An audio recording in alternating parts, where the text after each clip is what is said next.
It's an honor for me to say a few words as a matter of introduction. It's not only an honor for Galbraith to be in the company of Deirdre McCloskey, it's also an honor for us to be in the company of Deirdre McCloskey tonight. I think it's best to go back more than 50 years ago, the time you were born in 1942. You were born, of course, as Donald McCloskey. And since then you've earned yourself quite a big reputation as an economist in areas many people of us don't even know about.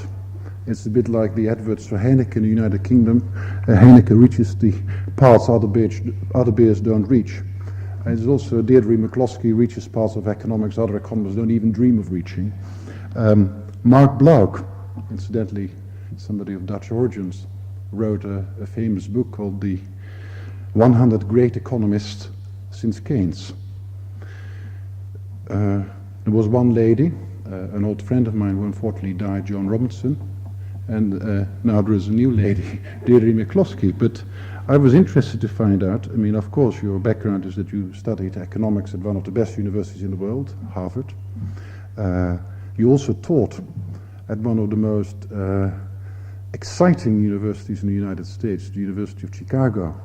I think it's one of the smallest departments, perhaps 6 times as small as the economics faculty here in Amsterdam, and with more Nobel Prize winners than the whole of Europe put together, I think, in economics. And most of these Nobel Prize winners have been, of course, advocates of the market, as indeed Deirdre is as well.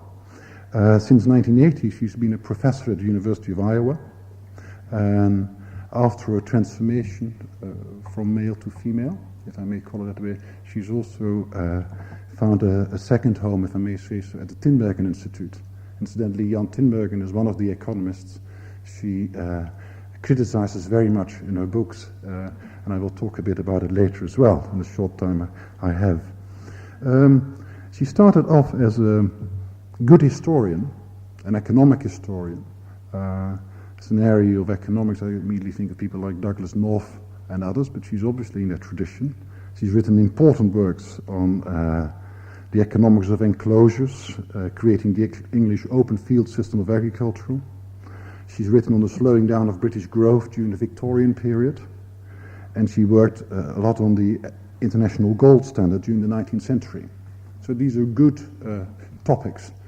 One of my teachers in Cambridge, Frank Hahn, always said that the best background to become a good economist is history and mathematics.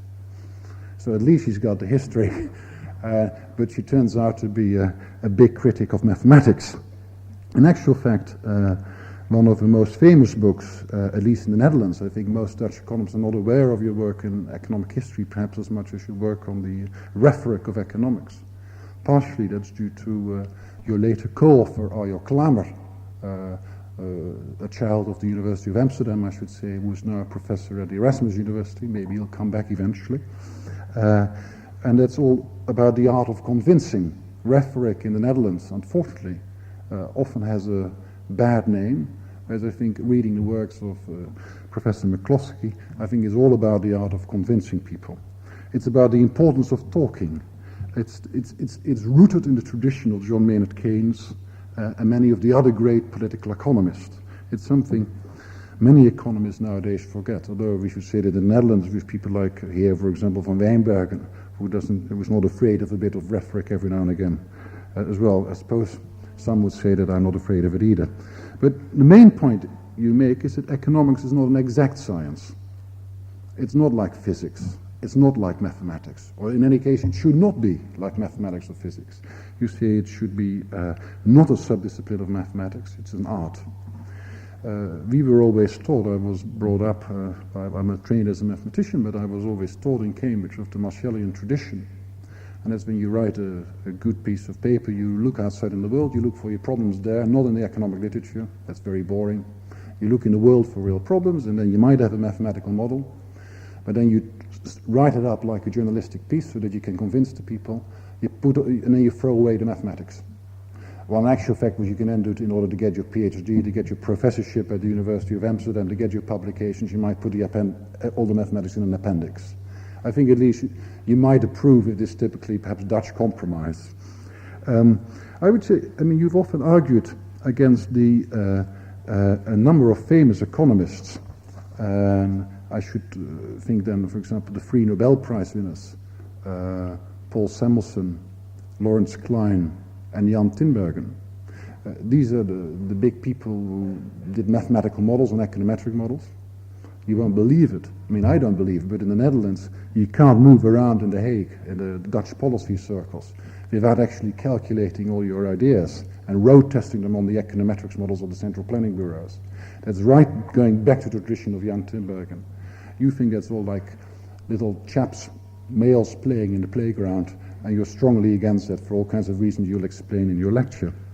I should say that I feel directly attacked. My supervisor was Sir Richard Stone, also Nobel Prize winners, directly in the tradition also of Tinbergen and Lawrence Klein. In actual fact, he worked a lot with Jan Tinbergen, so I feel not attacked, but I know exactly what you mean when you're criticizing these economists. It's a bit like in politics. It's the difference between knowing that you're right and having a good point, and think that you've proved it. And it's then the difference of that of actually being granted a point by your opponents. So rhetoric is very important. You've always argued that you're a great fan of Adam Smith.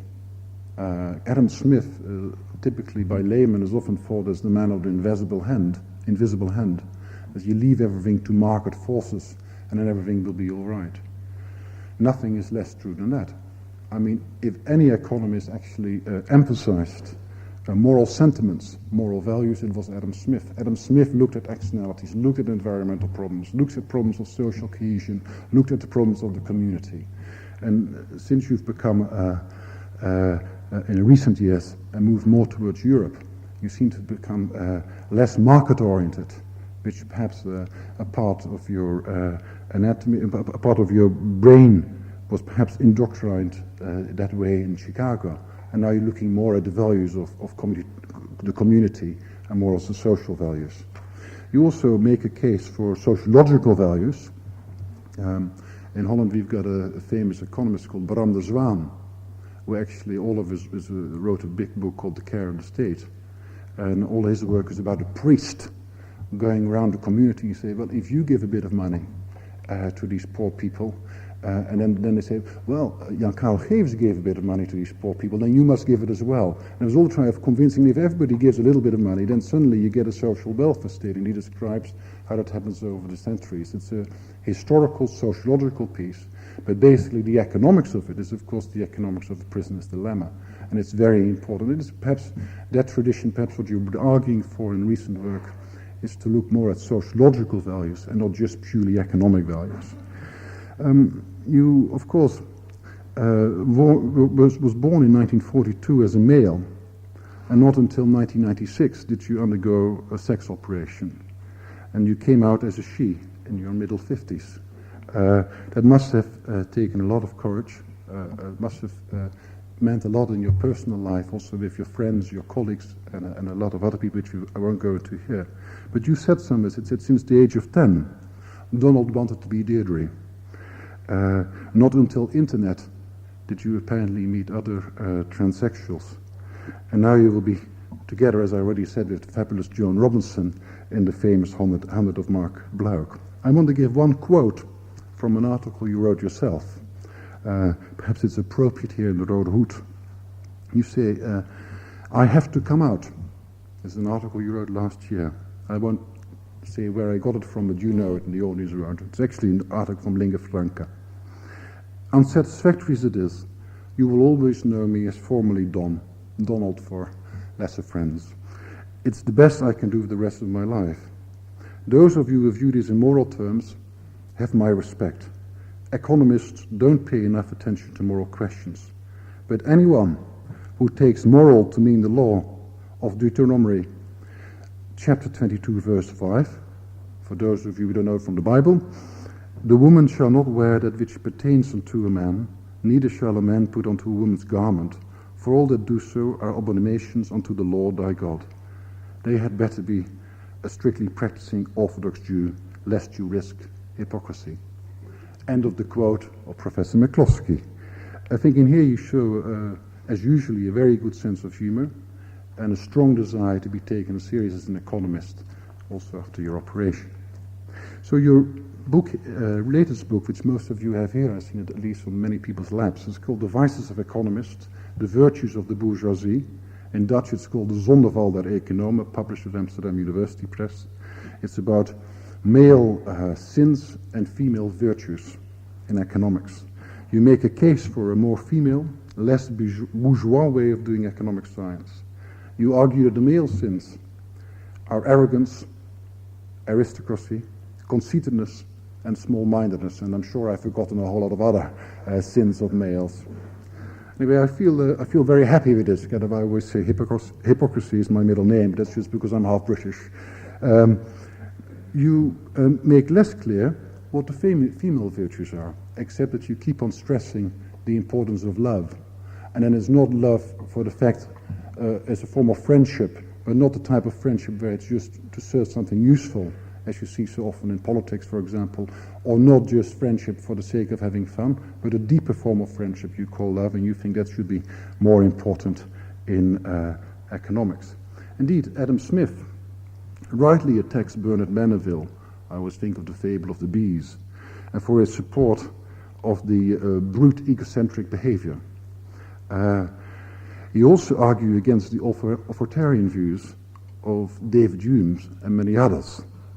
Now, you argue that Adam Smith is the archetype of the soft modern man. And I think you would argue perhaps, maybe I'm going a bit too far here and pushing it a bit too far, that for Deirdre or for you, Adam Smith is the kind of perhaps even a role model for the way you should do economics. Now, economics is a very strange subject. Economics, the way most of us conduct it, is all about rational economic men, never about rational economic women. Milton Friedman, we must have known very well when you were working in Chicago. He says it doesn't matter if people don't make all these horrendous, complicated calculations, like maximizing utility functions, maximizing profit subject to complicated production structures. But as long as they behave as if they maximize all these strange things, and as long as if they behave as if they pursue their own egocentric aims. And at least you get stable predictions, interesting testable predictions. But neoclassical economics, which you attack so strongly, is a sexless world. We economists never speak of males, we never speak of females, we never speak of transsexuals, we never speak of homosexuals, lesbians or bisexuals, but only of asexuals. We don't even have those names. All people in economic textbooks are referred to with the neutral term agents. So when we talk about its agent A maximizes its utility. So it's not a male or female or whatever, and in that sense it's truly a sexless subject. It's also an atomistic science, in the sense that people are treated as atoms who don't really interact very much. Jealousy and other human emotions do not play a role. And in the writings of Professor McCloskey, I see a strong critic of that type of approach of economics. That's of course not to say that economics has nothing to say on sex and love and marriage, or tender love and care. Indeed, Gary Becker, who you know very well, is of course a very right-wing economist from Chicago School, has shown that the economics of marriage may be useful. For example, very simply, you might argue that the increased economic independence of women, the stronger female participation rate in the labor market, might have led to an increase in the divorce rate. And you can argue that all kind of economic laws apply there as well. I have, and I want to finish off with that, a number of questions to you, which you might want to address or not, but just which you may have in the back of your mind when you give your lecture. First one, there are three big questions. First question, how come that somebody who stresses feminine aspects in economics, the importance of feminine aspects, how does such a person judge her female colleagues working on feminist economics? Is there a difference between feminine economics and feminist economics? Related to that is also, you say, for example, that you're trying to, how does a free market economist, like you used to be yourself, reconcile her stress on the importance of tender love and care with the atomistic operation of markets? Are you also a trans economist? by switching your attention to issues from the market to issues as solidarity, society, public interest. Is that the reason you're working in Holland now? That there's strong emphasis on consensus and things like that. You said somewhere that you will never become a Marxist. But then how far will you move away from the Chicago School? And how far will you remove from your economic roots? I mean, I personally believe that it's not true that economics has nothing to say on the public sector. I think economics has a lot to say about solidarity and things like that, except it's not usually the type of stuff you see in Chicago. I wondered what you would say about that. Second big question is the Professor McCloskey, is a transsexual, if I may argue that, and I think it would be interesting to ask.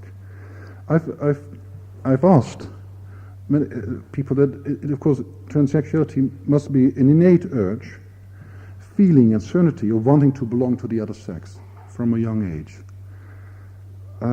Basically, I always thought that being a transsexual, before the operation, that you're somebody with a female soul with a male body. Perhaps that's too simple. But if that's the case, then there's the big question burning on my lips, and perhaps on other people's lips as well. If this is the right view of transsexuality, how come you never stressed the feminine look on economics while she was still being the female in a male shell? Because now you're a female in a female body. How come, if the soul was never the case? I mean, what do I have to make then of the mind-body relationship? So how come if you were basically, you changed around the time of your operation your view on economics? You argued for more feminine aspects in economics.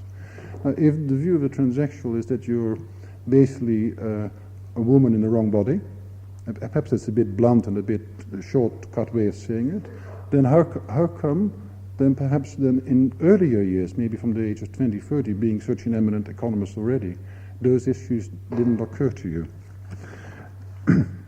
My third question is this. As a male, you studied the rhetoric of economics. In how far is rhetoric typically a male domain? That's a very short question, but I'd like to have that addressed as well. Now, I'd like to finish, because I've already talked much too long, by saying that it's a delight, honor and a pleasure to give the floor to Professor McCloskey, and we'll be very interested to hear what you've got to say. Thank you.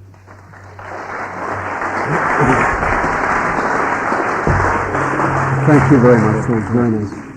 That was very nice. Well, I've got a lot of questions to answer.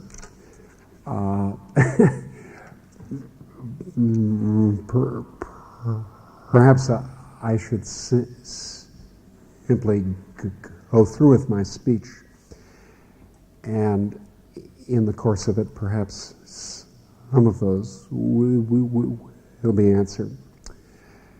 As I would fall asleep as a little boy, I had two wishes. That when I woke up, I would not stutter, and that I would be a girl. I've succeeded in the second one. Alas, I haven't succeeded in the first. So please, indulge me. I'm truly honored to be here, to be the second economist following my teacher, Ken Galbraith, is a special honor. I was just in Sicily for a few days, and it was such a relief to come back to the land of tall women. And Ken Galbraith is almost as tall as Rick. That's I think that's the only characteristic he shares with him as an economist. I'm truly honored to be here. The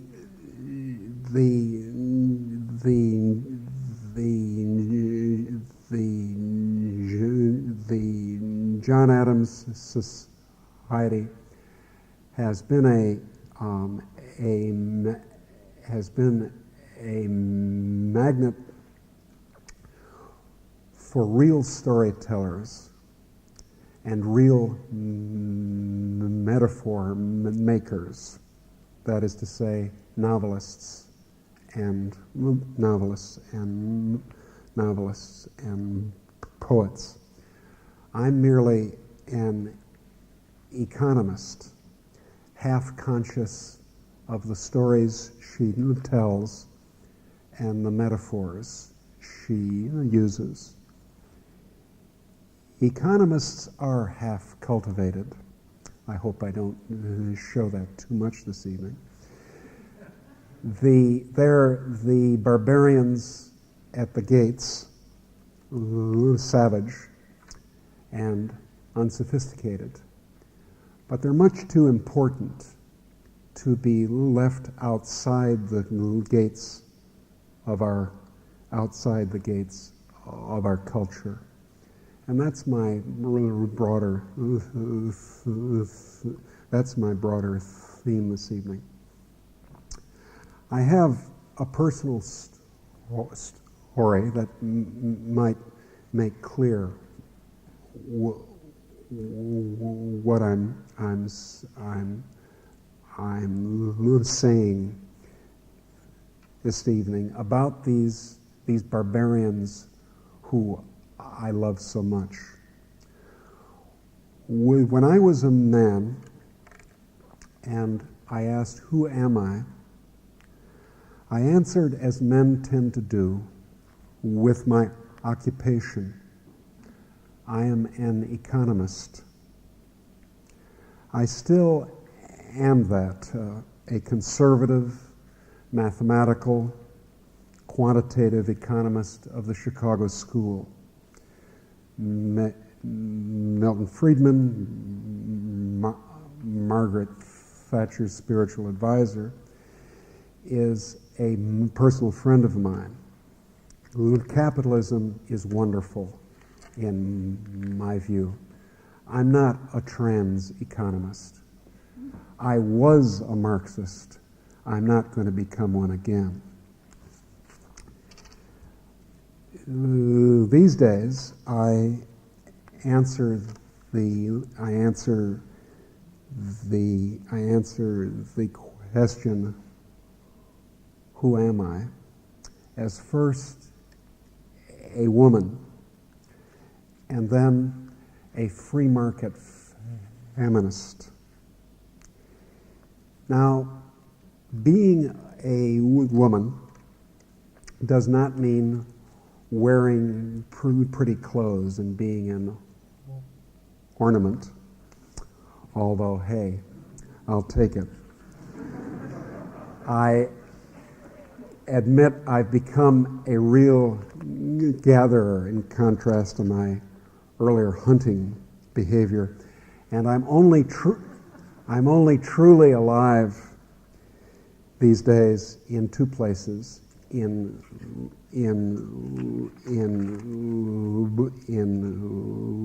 bookstores and in clothing resale shops, such as the one across from my flat in Kralingen in Rotterdam last year, or indeed the place on Madison Avenue in New York where I bought this very suit. So being a woman isn't about femininity in a frivolous sense, and being a feminist, I would claim, doesn't imply being a socialist. It's consistent with being a socialist, but one can also be a free market feminist. It seems to me that if I had to express it very shortly, being a woman and a feminist and an economist all together means recognizing what some men and a few women do not understand. Amor vincat omnes, which is to say that not only competition, not only courage and prudence, but love is a great force in the world, and that the projects of men often ignore it or distort it. Even the project of economics. This has been a discovery for me over the last couple of years, and is most plain in the female friendships I've made in gezellige Nederland. Now, this will strike approximately half the audience as idiotic. It certainly strikes me now as a woman as idiotic that I once thought that the world turned only on the machinery of planning, calculation, foresight, all summarized in the English word prudence. The men of the 18th century, such as John Adams or Adam Smith, were not such idiots as modern male economists are. But as a woman, I have a womanly love even for the young men who govern economics. To the children of my new vriendinnetjes, I'm Aunt Deirdre, and I have a similar loving concern for my colleagues in economics. I really do. This isn't only ironic. I worry about them all the time. I view them, and I view my field of economics in 1997 as boys playing with toy earth-moving machinery in a sandbox. I really do want them to get out of the sandbox for their own good and for ours. They've got to grow up, my claim is going to be this evening, and become real scientists. This was certainly the ambition of the three men that Rick mentioned. Samuelson, Klein, and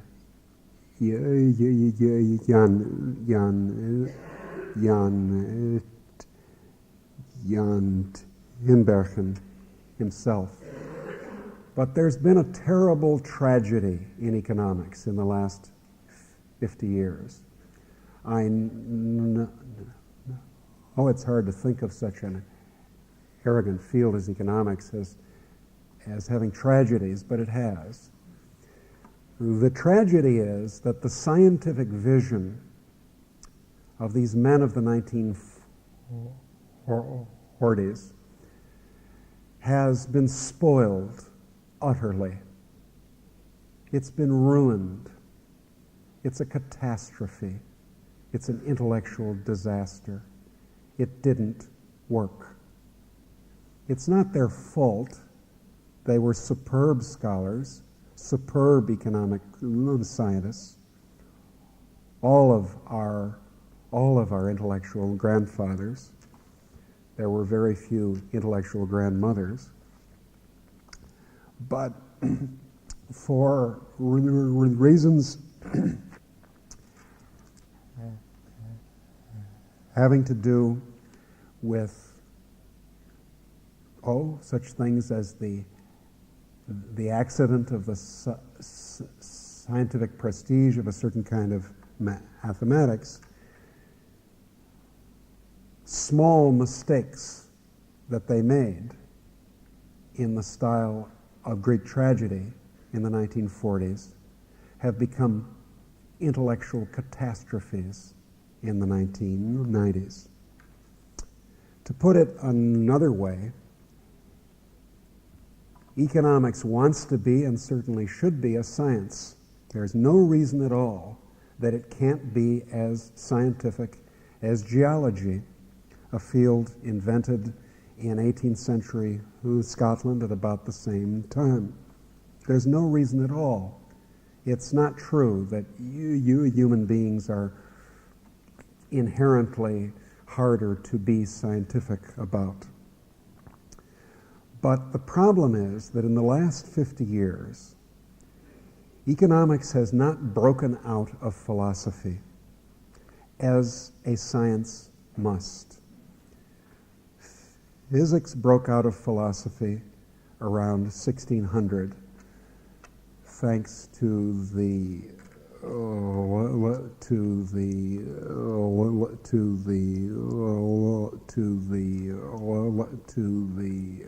lens makers of Holland. Chemistry broke out of philosophy around 1780, history around 1830, psychology around 1880. Economics has never made the break. It's now become very bad philosophy, but it hasn't in the last 50 years become anything other than very bad science. It isn't either.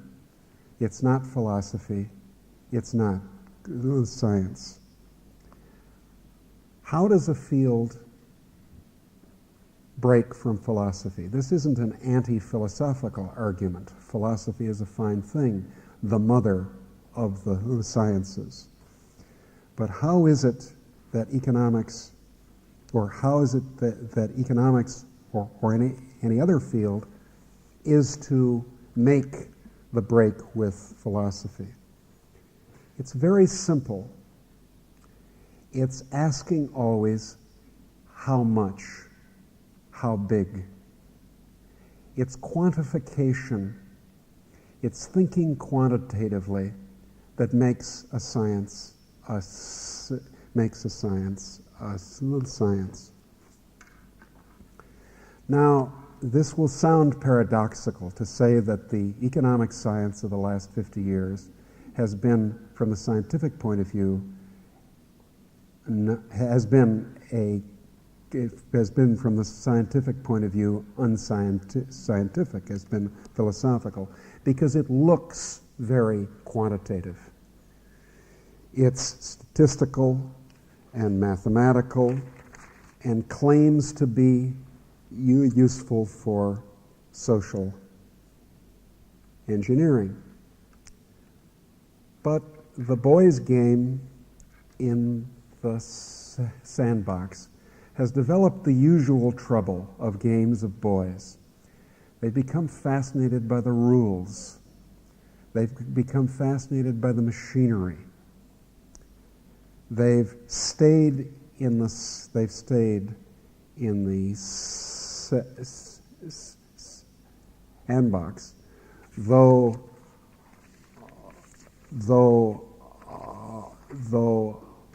appearing on the surface to be scientific.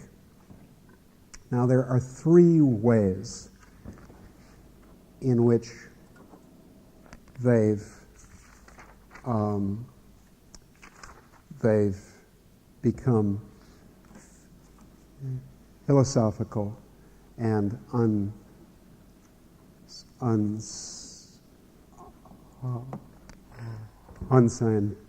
unscientific. And the first goes by the strange name of statistical significance. Now, if that phrase doesn't put you to sleep, there isn't anything that can put you to sleep. You're a classically trained scholar. The point is that statistical significance, unfortunately, has nothing whatever to do with scientific significance. Now, I'm making here a technical point from inside economics. And all my arguments this evening are from inside economics.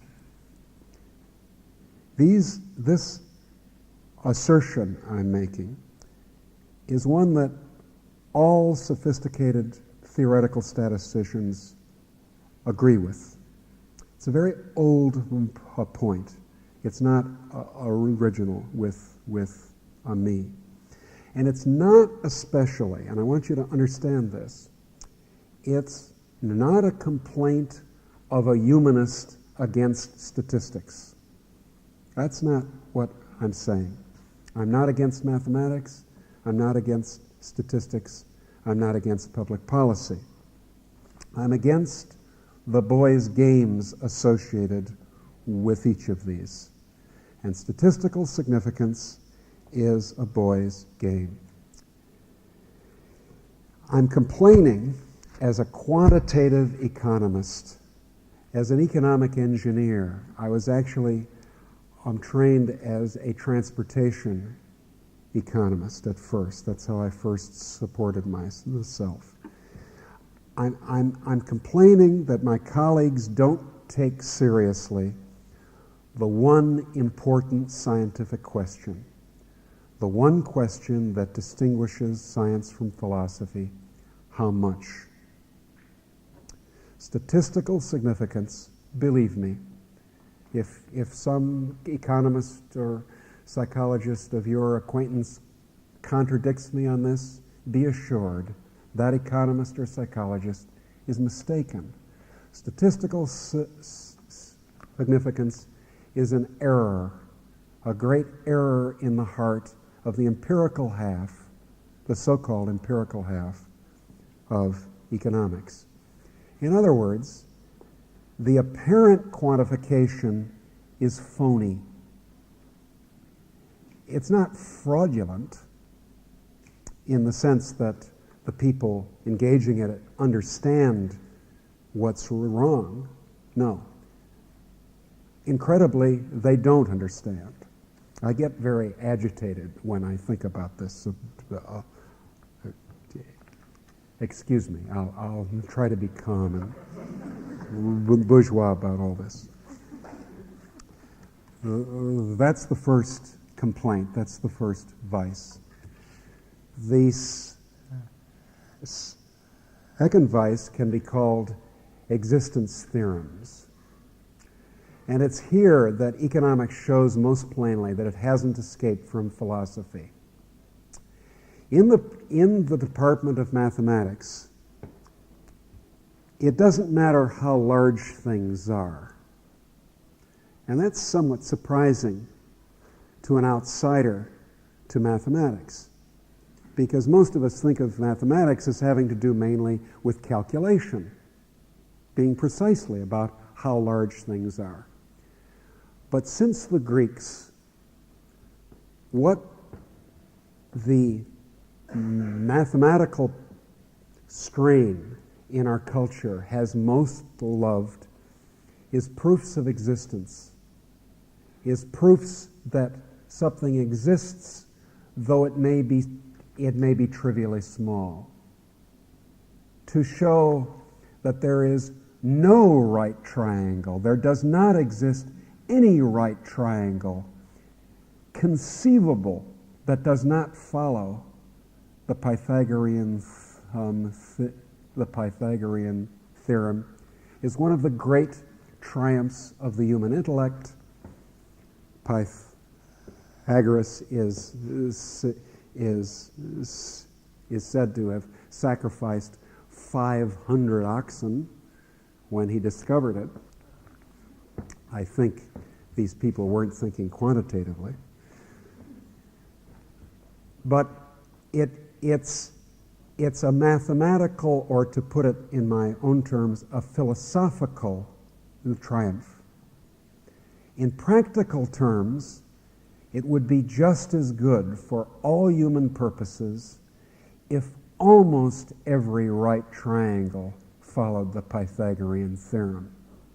Within, I don't know, plus or minus 0.5%. For most purposes, that would do just fine. But that's completely outside the spirit of Greek mathematics. And it's Greek mathematics that is practiced in the math department. The problem is that the mathematics of the Greeks is applicable in the engineering department and the physics department and the economics department as quantity, as how much stress can the bridge take.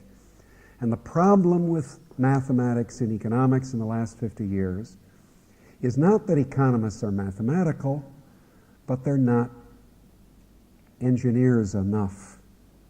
They're not quantitative enough. They're too much in the math department in their mathematics. I would go so far as to say that none of the existence theorems in economics proven since the war has any scientific value at all.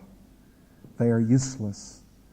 Most of what we teach our graduate students in economics is rubbish, scientifically speaking.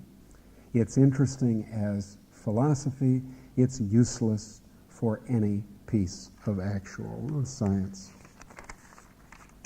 And the third point, the statistical exercises of economists, I've said, are phony. The mathematical speech of X and Y is phony too as science.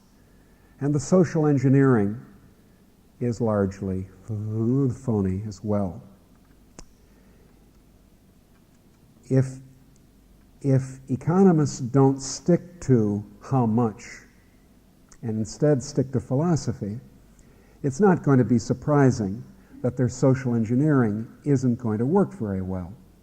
Because after all, social engineering has to be about how much does the minimum wage cause unemployment, not whether an effect exists, which is what these two techniques claim to show, wrongly, but how big is the effect? That's always the policy issue. So clearly, an economics that focuses on statistical significance and existence theorems is not going to be able to be a guide for social engineering. What is worse about social engineering, aside from its illiberal implications, which would be a criticism outside of economics, is an unreasonable optimism to implement it. And the problem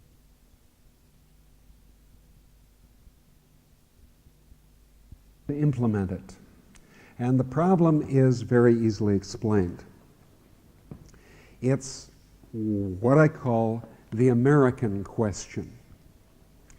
If you're so smart, why aren't you rich? It's a joke, but it's a sound question to ask of any expert. If someone says to you, I'm a much smarter person to be the editor of the Amsterdam University Press, I could easily do much better than my friend, the editor, the director of the Amsterdam University Press. A fair reply from her is, oh yeah? Go ahead. Feel free, my dear. If you're so smart, why aren't you rich? Now, this is a particularly destructive criticism of the claims of economic engineering. Because for certain engineering points about the economy, being able to do the engineering means you could make a fortune. As I've said before, economists are not much interested in matters of ethics and morality. But some naive person brought a proposal to the executive committee of the American Economics Association a year or so ago, a proposal that economics, like other professions, ought to have a code of ethics. A code of ethics. Well, we all laughed, and when we got through with that, someone said, oh yes, no, wait a second, maybe we ought to have a code of ethics. And the first rule was, don't ever predict interest rates. And the joke is that if you could predict interest rates, which is necessary for a good deal of social engineering, in a way superior to what's available every day in the newspaper. Every day in the newspaper there are public predictions thrown up by the market of what the interest rate's going to be into the future. If, as an expert economist, you had the arrogance to think that you knew how to predict interest rates in a way superior to the market, you could make an unlimited fortune. So there's a constraint on social engineering, and there's a constraint even on prudent social policy, even beyond this American question, if economics doesn't take itself seriously as a science. So, the male, mechanical, and arrogant world of modern economics is a fake. You can't steer the economy like a truck in a sandbox. Now, as a loving aunt, this drives me to distraction. These nephews of mine playing in the sandbox, and the few nieces, I'd like to increase the number of those. I've taken personally a somewhat radical approach to achieving that. They could have such a wonderful science. They really honestly could have such a wonderful science if they would stop spending their time imagining all possible economies and confusing themselves by thinking they've done, they found out how large something is when they've only found that it's statistically significant. How would a feminine economics be? It would be an economics that listened to the economy.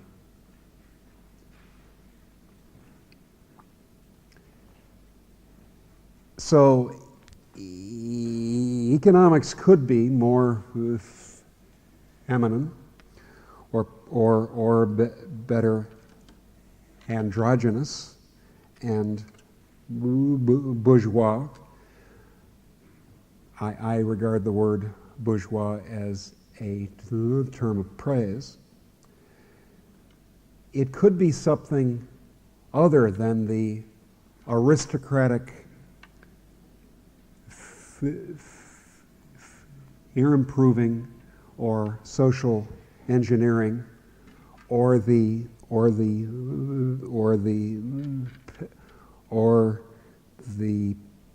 peasant-like routine of statistical significance. A more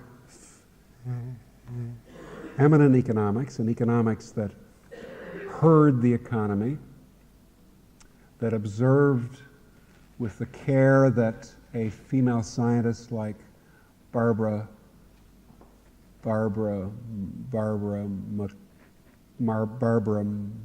McClintock or Rosalind Franklin devoted to observation. That is a science that followed them, would see the force of love and culture without abandoning the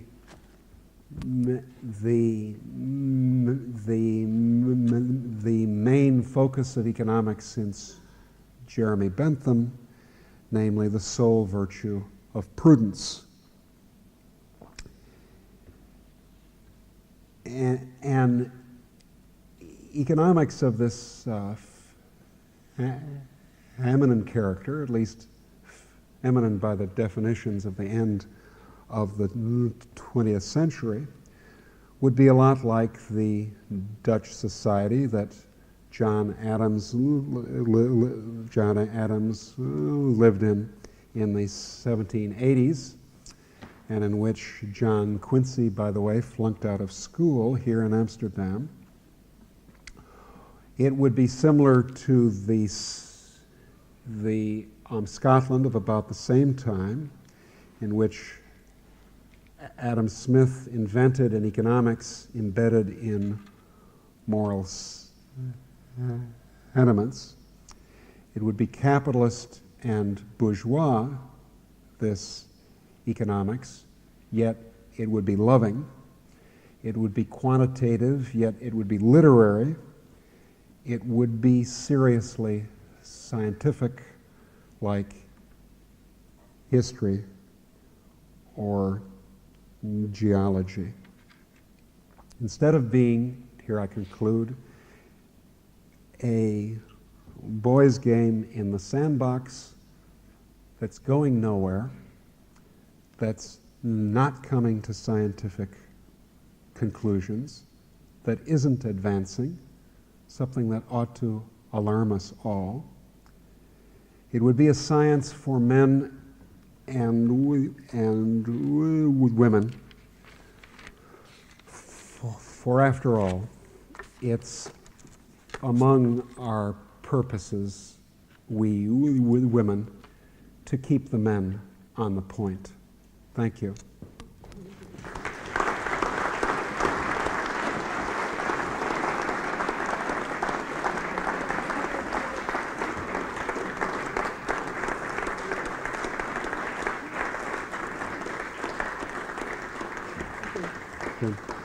Announce the intermission.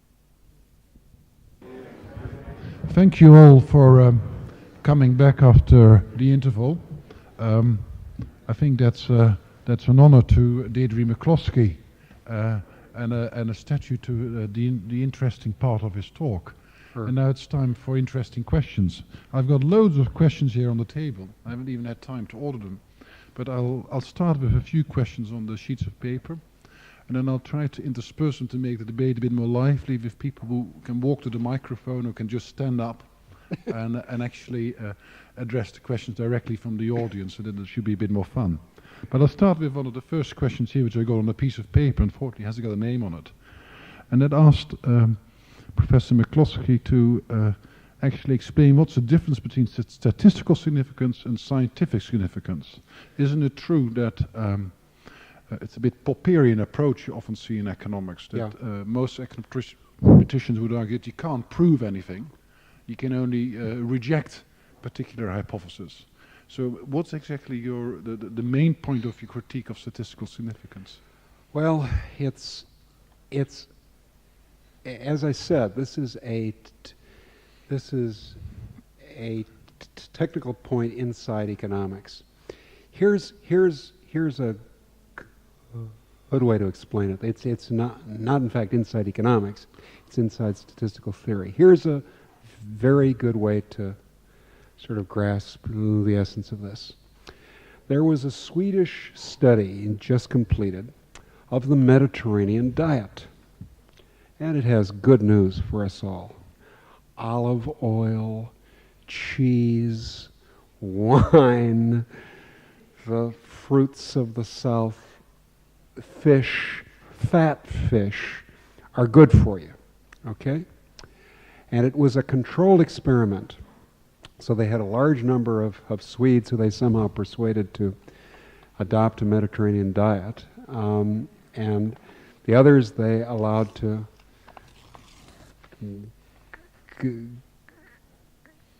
go on eating codfish in concentrated lye, and they had to stop the experiment prematurely, because in about 6 months it was so obvious that the Mediterranean diet was superior that it was immoral to go on with the double-blind controlled experiment. Even though, now hear this, even though the experiment hadn't reached a large enough amount of experience, so to speak, to have statistical significance.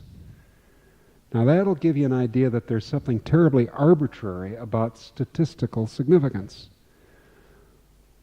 The life-saving significance of this, so to speak, medical intervention was what was important. That we can, perhaps there'll be other questions. Okay, there's another question by Marieke de Goede. Mm-hmm. And she argues that as a feminist, I find it always problematic to label distinct male and female characteristics. Yeah. Now, if you say that women female economists are more caring, or listen and observe better than males, aren't you pigeonholing women in a way that can be detrimental to the feminist struggle? Well, yes, it can, and that's always a hazard. In fact, it has been a disadvantage to females in certain physical and biological fields to be thought of as non-theoretical and to be just observers. On the other hand, in those fields, they give observing much more respect than we do in economics. So I think there is always that, it's the same as the Soviet female physicians. As soon as Soviet medical practice became substantially a matter for women, its prestige went down. I think the main way we fight patriarchy, though, is by fighting it directly, and that it would be a mistake to not allow with women to have their, as we say in economics, their comparative advantage. By the way, as Joan Trento has pointed out, there isn't anything biological or timeless about femininity and masculinity in the current definitions of economics. Okay. If there are any questions from the floor, we could take one now. Otherwise, yes? Are there? It's hard. Otherwise It's hard for us to see. So you'll have to shout or put your hand up. If there is a question, Yeah. just stand up. Yes, very good. And perhaps you could mention your name before you ask. Yes. How does economics speak? What I mean is that, is there a clarification? Well,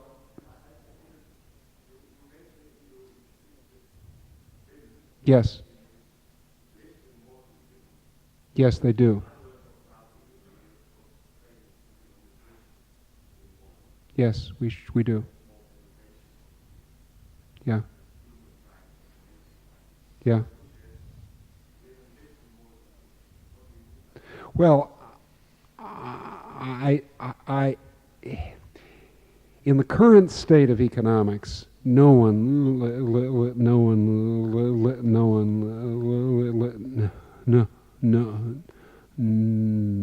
listens very much to the economy.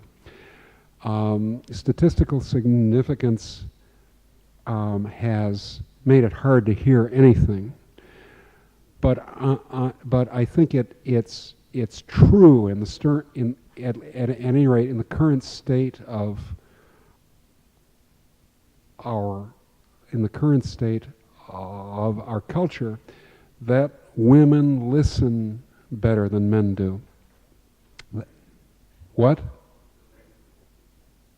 I still can't hear you. What's the language? What does he mean? Well, I don't know. I mean, but he. I simply can't hear what you're saying. I'm not making fun of you. What's the language of economics? I think. But what's the language of economics? It could be mathematical. It could be statistical for many things. It would have. I see what you mean. I see what you're driving at, and it's a very interesting point. How do you hear an economy is what you're asking, and I'm simply meaning this to be a metaphor. One of the questions that Rick asked was how a rhetoric of economics would be changed if it were feminized, and I would say that it would become a hermeneutics of economics, the art of listening as opposed to the art of speaking. And by that I mean simply paying attention to what happens in an economy. Where? All around us there are economic facts in the architecture of this room and in the composition of the audience and so forth. Are you arguing that most modern economists, particularly your young cousins in the United States, they're all being driven by the mathematical models? And the questions are being driven by the anthropology of mathematics and economics rather than by the real questions in the outside world. That's right. They're being driven, as you said, by the literature, not by the world. Okay. which is a shame. We have another question here. Most people take Adam and Eve to be our forefathers. Now, economists only have Adam. Well, that's actually Adam Smith. They aren't our forefathers. They're our forefathers and mother. But then, when Deirdre McCloskey starts a theory of bourgeois virtues at Adam Smith, isn't that giving in to the male dominance in economics? After all, the virtues she mentions are clearly older than the Scottish Enlightenment. That's when you think of temperance, prudence, and justice. That's right. And that's exactly correct. That is Joan Toronto's point. That's exactly her point. That the values of the Scottish Enlightenment are strangely feminine. Well, all they were the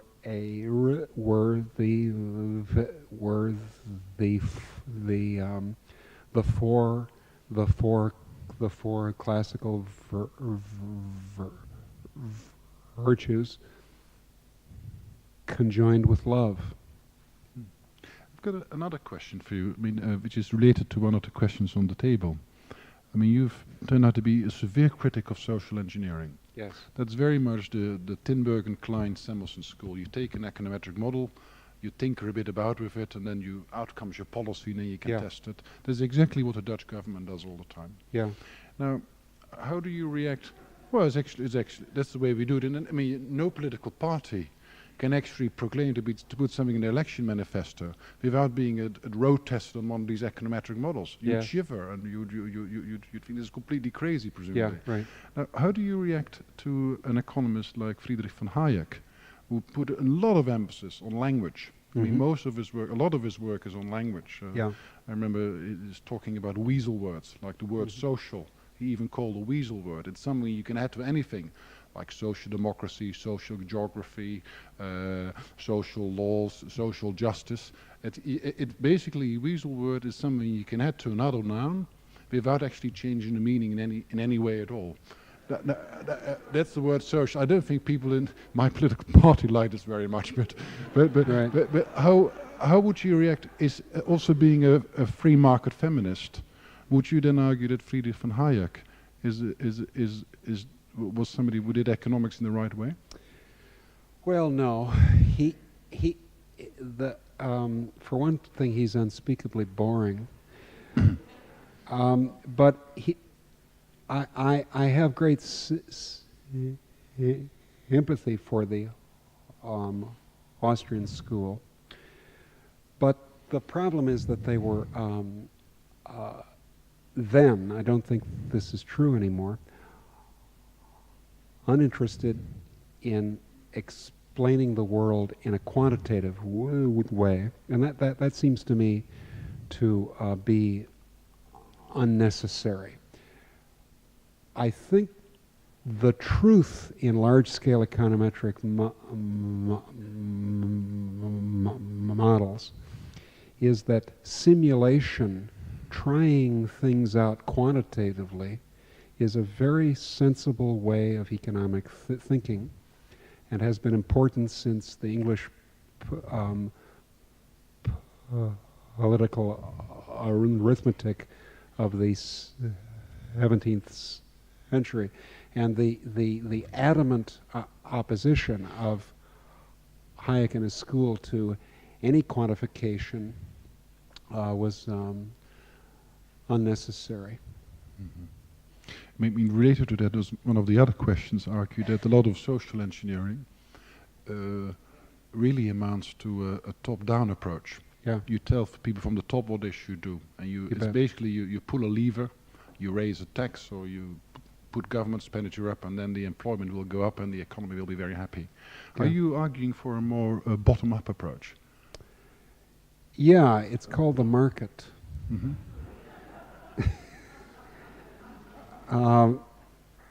I think there's a great deal to be said for free exchange. For example, let's take a very hot issue now, the common currency. My friend Arjo Klammer and a number of other economists are skeptical of the need to organize everything. From Brussels, it looks like the world just wouldn't last another day if there wasn't another regulation promulgated. Whereas from the point of view of someone actually trying to buy something in Italy, it's now exquisitely easy. You go with your Visa card, you stick it in the machine, and you get the most favorable exchange rate within 500 miles. There's no need for a common currency under such circumstances. Are there any questions from the floor? There you go. There, see, I got them started. Mrs. McCloskey, the sandbox phenomena you described, Yeah. to what extent do you think that is the result of the academic structure in which economic faculties were able to isolate themselves more and more from others, where management sciences broke out and they become more sort of a clan within the university? Well, I have to admit that this is mainly an American problem and an American exportation. So it's we Americans who are the main culprits here. And it's certainly true that the specialization of economics off by itself has been a sad thing. Economists are fond of defending this by saying, well, don't you believe in specialization? What kind of economist are you? To which I say, what kind of economist are you? Economics doesn't believe in specialization alone. It believes in specialization and then trade.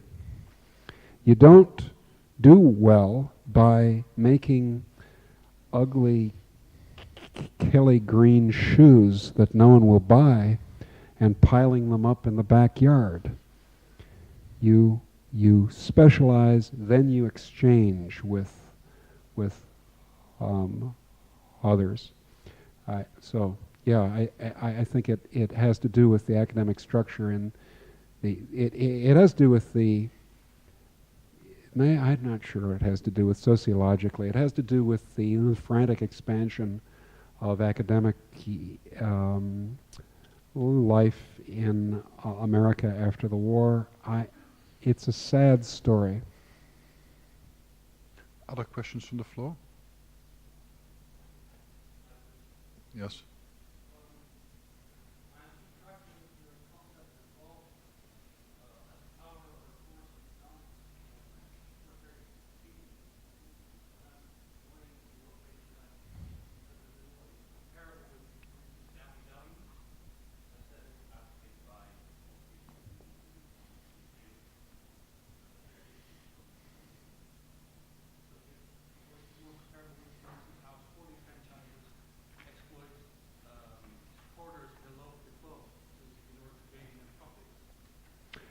I certainly don't think it's a matter of family values, as that word is coded in American politics. I mean, I would be a very poor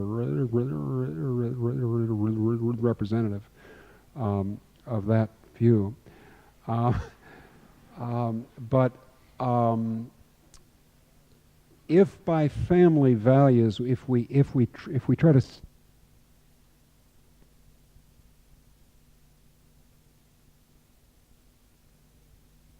for example, inside a family, and the solidarity is going to change the way that prudence functions.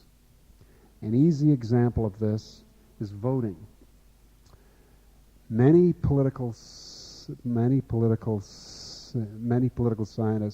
and most economists are enthusiastic for a prudential theory of politics, where people are supposed to vote on the basis of their incomes, say, which is to say, are supposed to vote for the candidates who will increase their own income the most.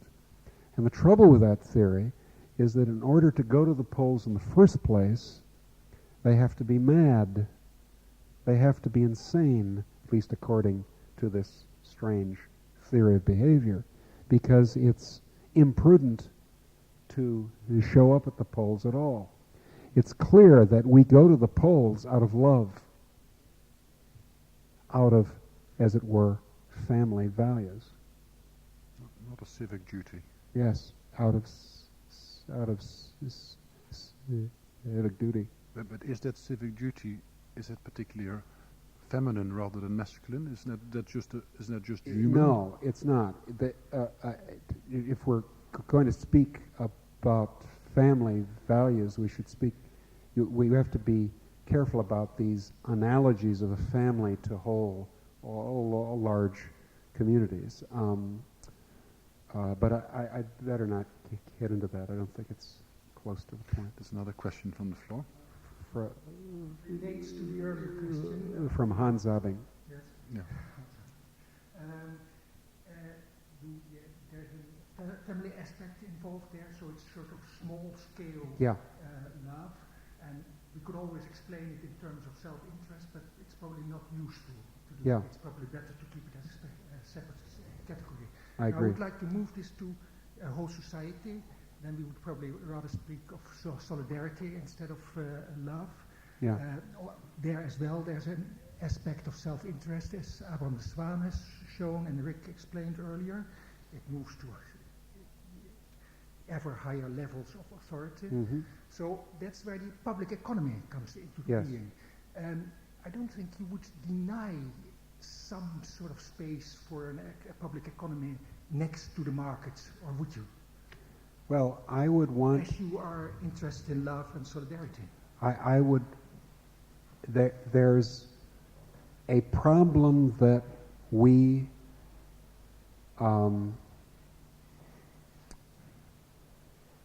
I mean, I call myself a conservative, but I'm not actually a conservative. I'm a libertarian. And there's a worry we have, of course, that the word community and the word love will be corrupted by people making use of those for basically fascistic purposes. So that's, of course, our anxiety. But yes, I think it's been a problem in libertarian thought to ignore, to sort of try to ignore love. And it's been a silly thing to do. It's been a mistake. It's been a scientific and a scientific and political error.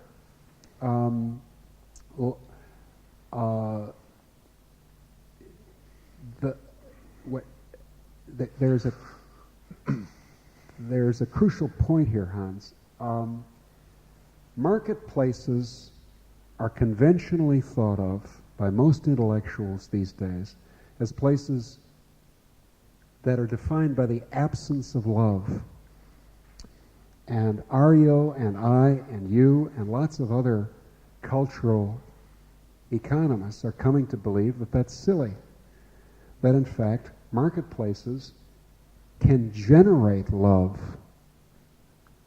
can generate solidarity. It's not an accident that the words agora and forum, which both mean marketplace, also mean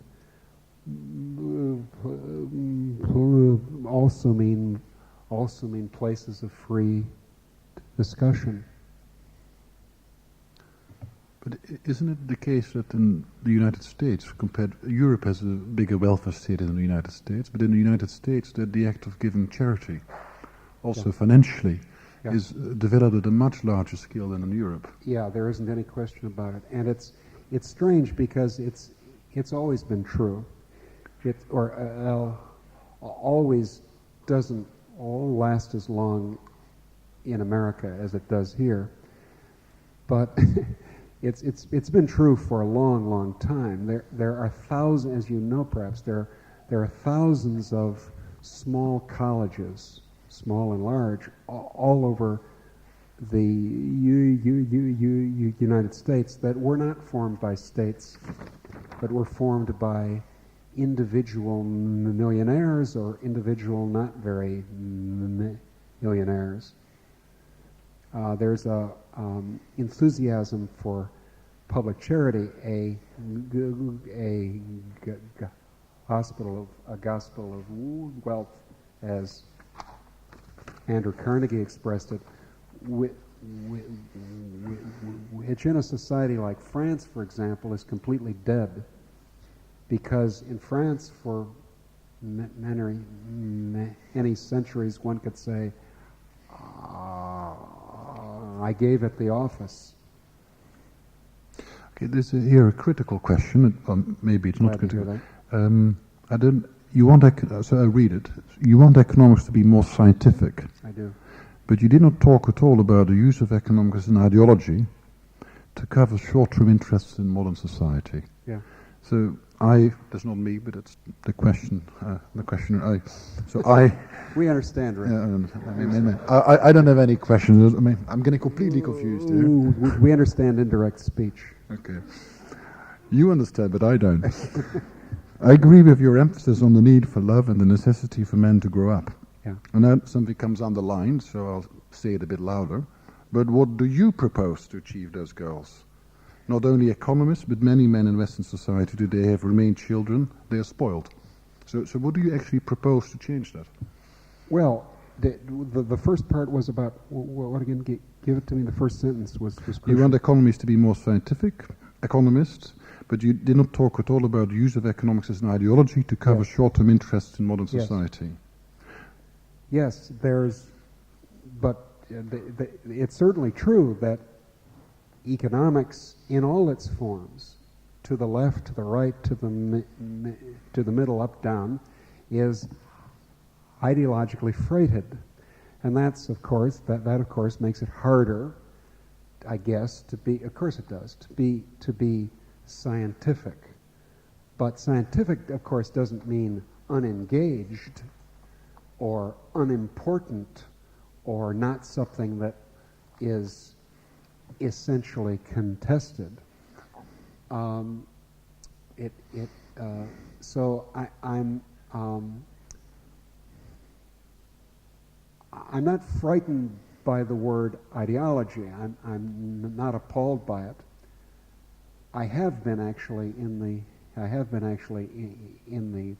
the past, but I've outgrown that, as I've outgrown lots of things. And indeed, the way economists talk about economics is a shield, and here I'll talk about a small ideological shield, is a shield to protect them from feminine and feminist values. I'm trying to pull the shield out of their hands, or since I can't do that, just laugh at them enough that they'll put the shield down. But the second part of the question is also a related question here. It says, by Jan van den Meijerakker, let's not talk about feminist or feminine economy. Let's find ways to populate boardrooms, parliaments, governments, economics faculties with more than half women. No, I agree. There are about 3 billion born economists available. They're called women. So and that was also related to this question I asked you, which was asked before. What do you propose? That this person is called Jan. That could be Jan as well, of course. Oh, it could be? Okay. Fair enough. But yeah, of course, I completely agree. I think that economics and economics in all its meanings,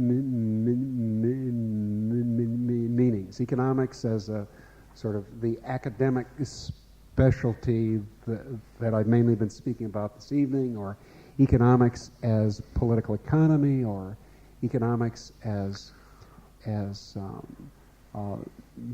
practical politics, or economics as how the economy operates. All those would be changed by having more women.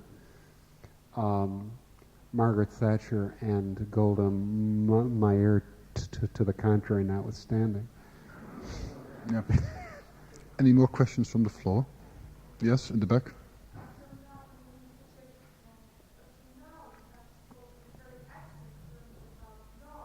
Yeah.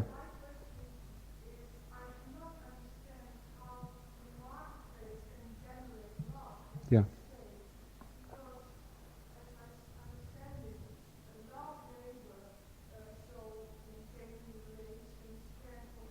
Mm-hmm. I understand that.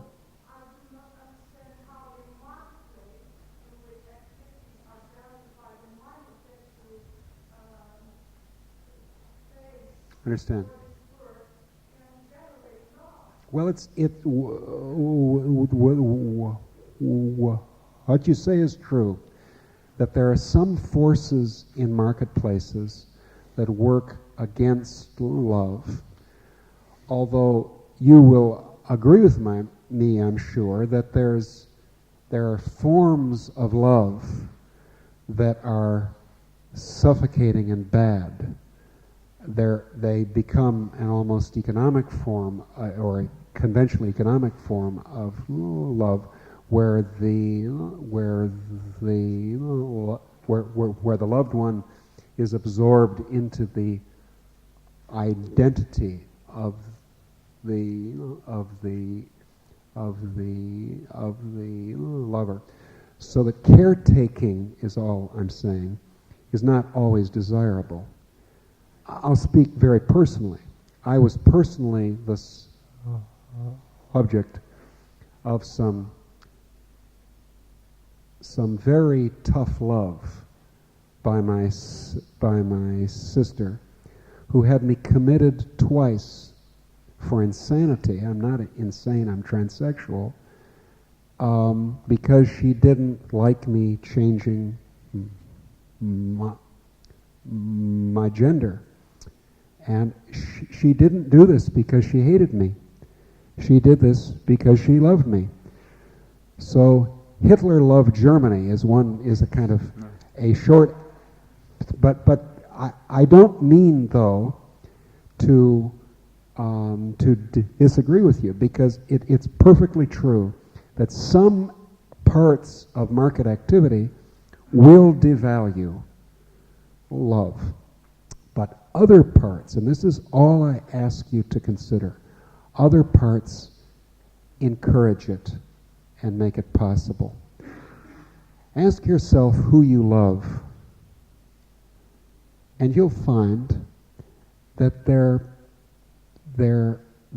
you'll find, if you're in a firm that functions well, any kind of economic organization that functions well, that some of the people who you love are your fellow workers, even your boss. If you're an effectively operated firm, you love your customers. Now, this sounds like a wild extension of the word, but it's not. We put it this way. Love is not generated only by either spontaneous effusion from an individual or by the intervention of the state.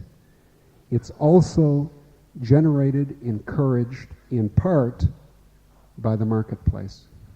Marketplaces, in other words, I'm saying, are by no means all bad.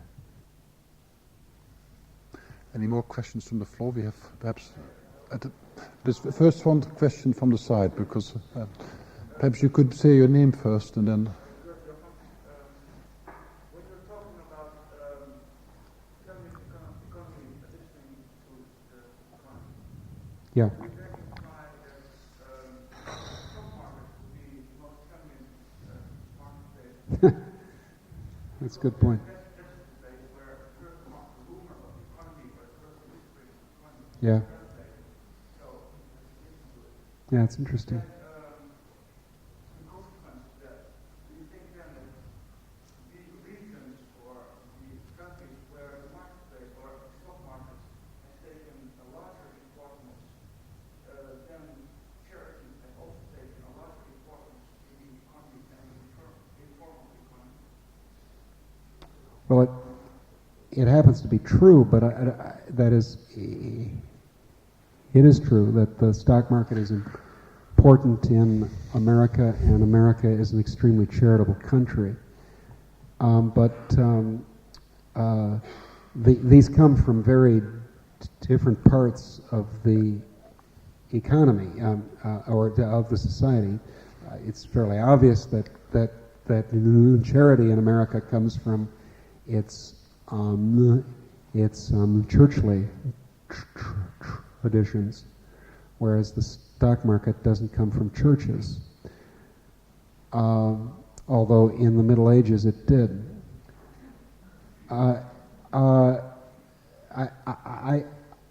It's a very interesting point that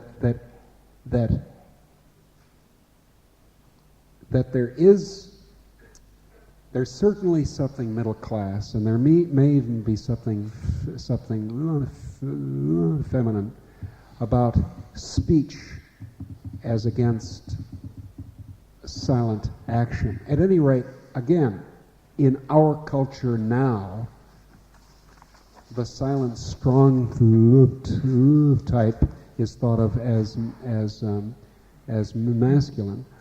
Arya Klammer and I calculate that in a modern economy, a quarter of national income is earned in sweet talk, in persuasion, pure persuasion.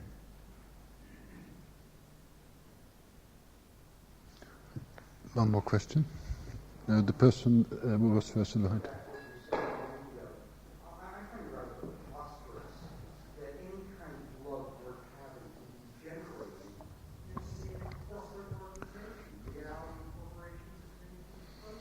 Have you ever been in a corporation? I sure was for a number of years. Mm-hmm. It must have been a very unhappy experience for you.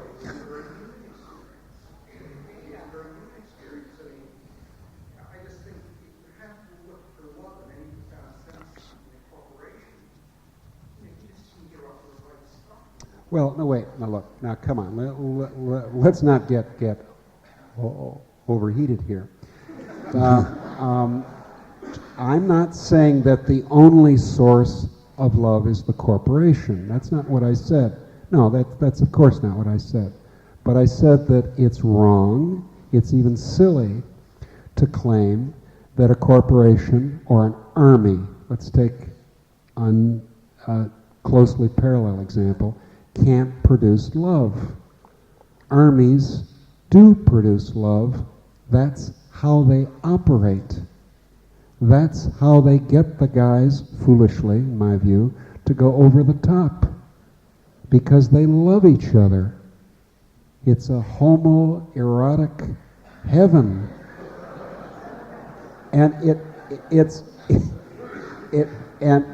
and corporations, you are an American. American corporations are football teams. They're run by men on sporting principles, and the way you run a football team is with the spirit of an army. Now, that's love. I agree it's a kind of a weird sort of male love, but it's love. You don't think it's a male love?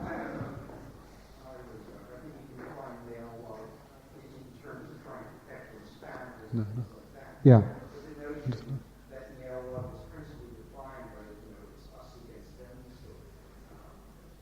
I didn't say it was principally defined. All I say is that you consider in the bowels of Christ that you might be mistaken. Okay, consider the possibility that you might be mistaken that the corporation is merely a source of, I don't know, prudence. The corporation, and I wasn't actually talking about the corporation, but the corporation as a modern economic institution, like other economic institutions, including open marketplaces, can generate love. And instead of insisting that no, it can't, it's always evil, it's it's the work of the devil. Instead of talking that way, if we would try to evoke more of the love that can exist in markets and corporations, I think we would end up with happier campers, don't you? Well, maybe not. But then we can agree to differ. There is the next For question the time behind the being, microphone. but I'd be For the glad to time talk to being. you some more. Yeah.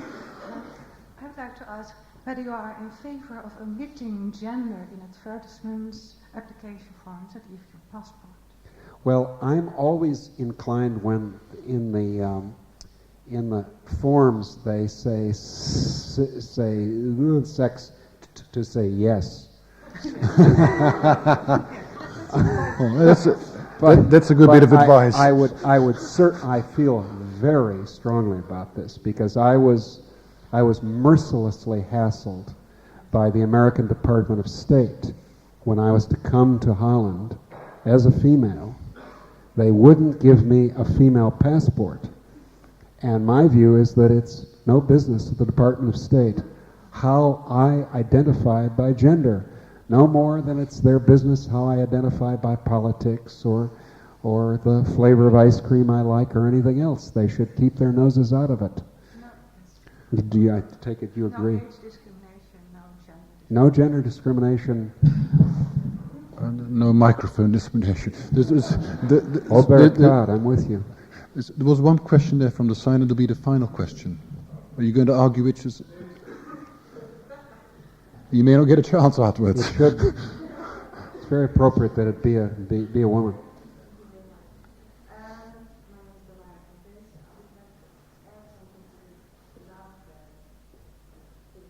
This love-hate. I think it's necessary that you analyze what corporations do correctly, and then maybe it could emerge love. And Yeah.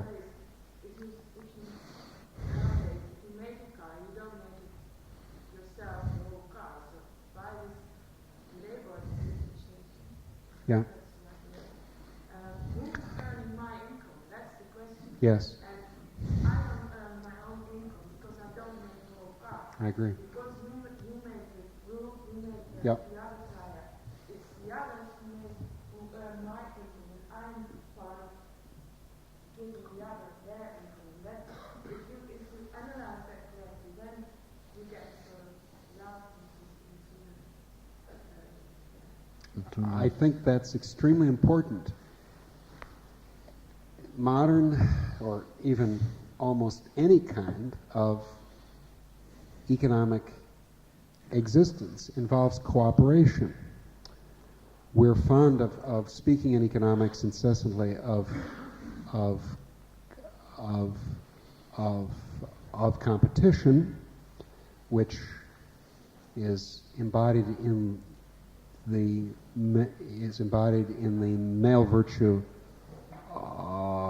In the male virtue of courage, but the conventionally feminine virtue of love is crucial for any business transaction.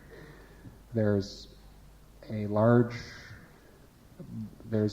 body of thought in economics which unfortunately is going the same way of all bodies of thought in economics, namely into existence theorems about the importance of trust in economic affairs. And I think that's very important, and you and I would agree, perfectly obvious, that you can't do anything without some solidarity, some trust, some love for other people. I think in order to avoid discrimination, we should give the chap next to you also a chance to ask a question. And that'll really be the last question. So better make it a good one. Would you think that home videos and supervised children games will be replacing your living choice in sandbox? Yeah. What sort of population would that generate? Well, that's that. Although it sounds like a completely crazy question, it's in fact very much to the point. I think that the future of a now this is a very academic kind of answer, but that's essentially what the question is. I think that the scientific future of economics is in simulation, that it's in quantitative magnitude exploring, such as engineers chronically engage in, that economic science is going to develop.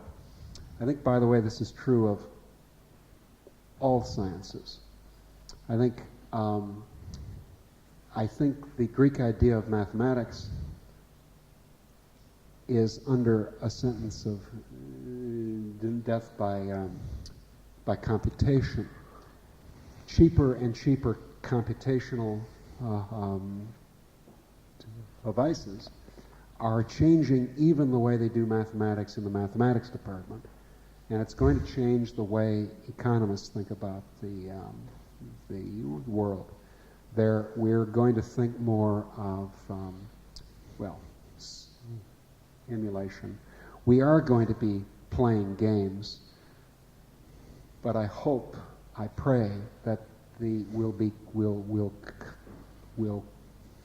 constrain the games with economic facts. Maybe I can take the liberty to ask one final question, and that's the personal question I asked you in the beginning. You're neither a man or a woman, is that?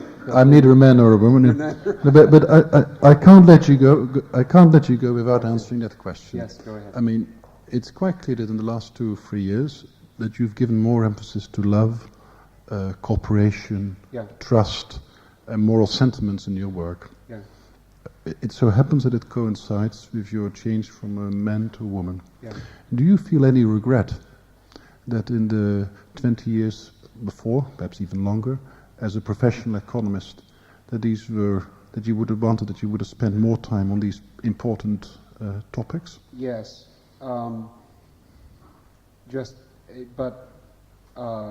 Yes, I do, because I think, and this is a very, I think that it's a scientific mistake not to take the love seriously.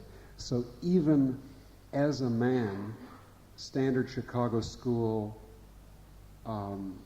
quantitative type, I should have been taking love into account. Can we have? Of course, yes. We have in Holland we have many final questions. So this is the real final question.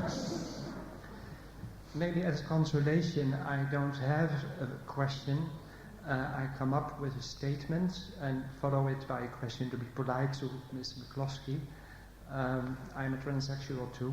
Good for you. And I admire the way you're here. You impressed me very much by your presence, your story. The feeling is mutual, dear. Pardon? The feeling is mutual, dear. Thank you. The statement I want to make is that I'm not an economist. I'm in the law business. Do you believe that economy will ever be able to grow into a science? Because when I hear you, I listen carefully to you. I don't think you believe it will ever be able to become a science. Well, I think there's a science out there waiting to happen. And the thing you need is love. I think there's a science that takes love seriously and takes prudence seriously, takes observation seriously and theory seriously. And there's no reason at all why everyone in this room shouldn't rush out and start exploiting this great opportunity for profit. Thank you very much.